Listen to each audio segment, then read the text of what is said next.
बोल कौतुक करावं तुझं.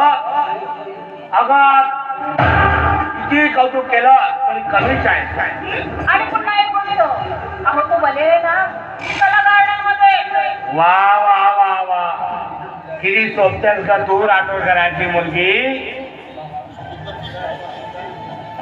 अरे ही मुलगी कुणाची आहे?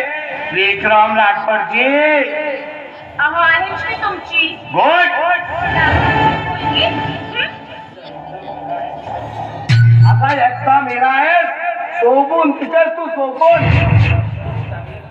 म्हणजे चांगलं चाल करतो वाटतं तू त्यांचं. बाबा बाबा बाबा हे काय म्हणताय तू?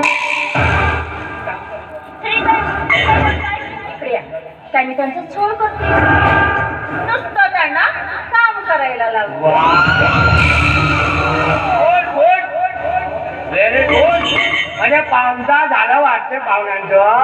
हे काय बोलताय? पाहुणचार आणि एवढे नको.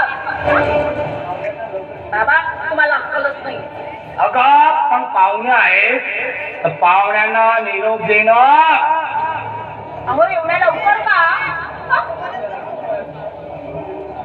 हे बघा आता थोडा उशीर आहे बाबा.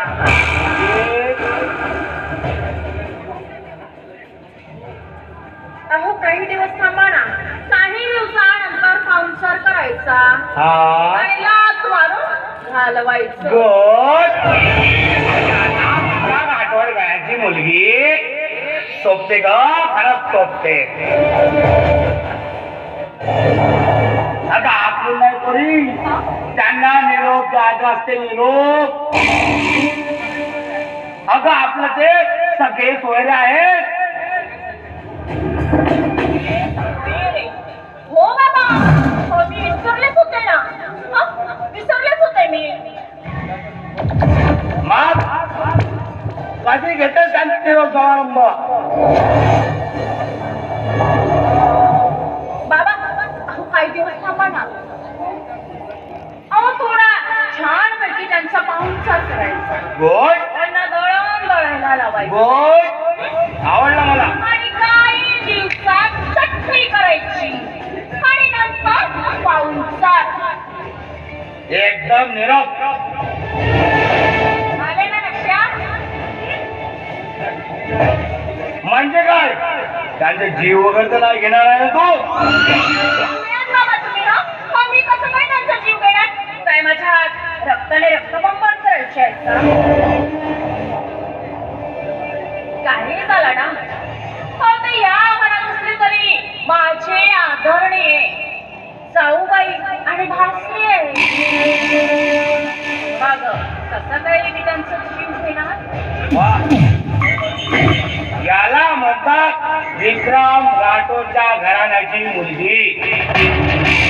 आणि जात बंजाराचे.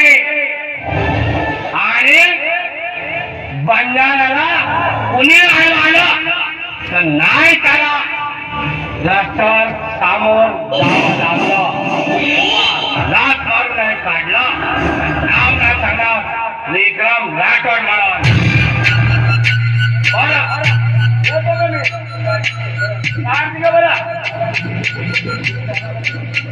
काम आला तर तुला बोलो सावकाश काम कर.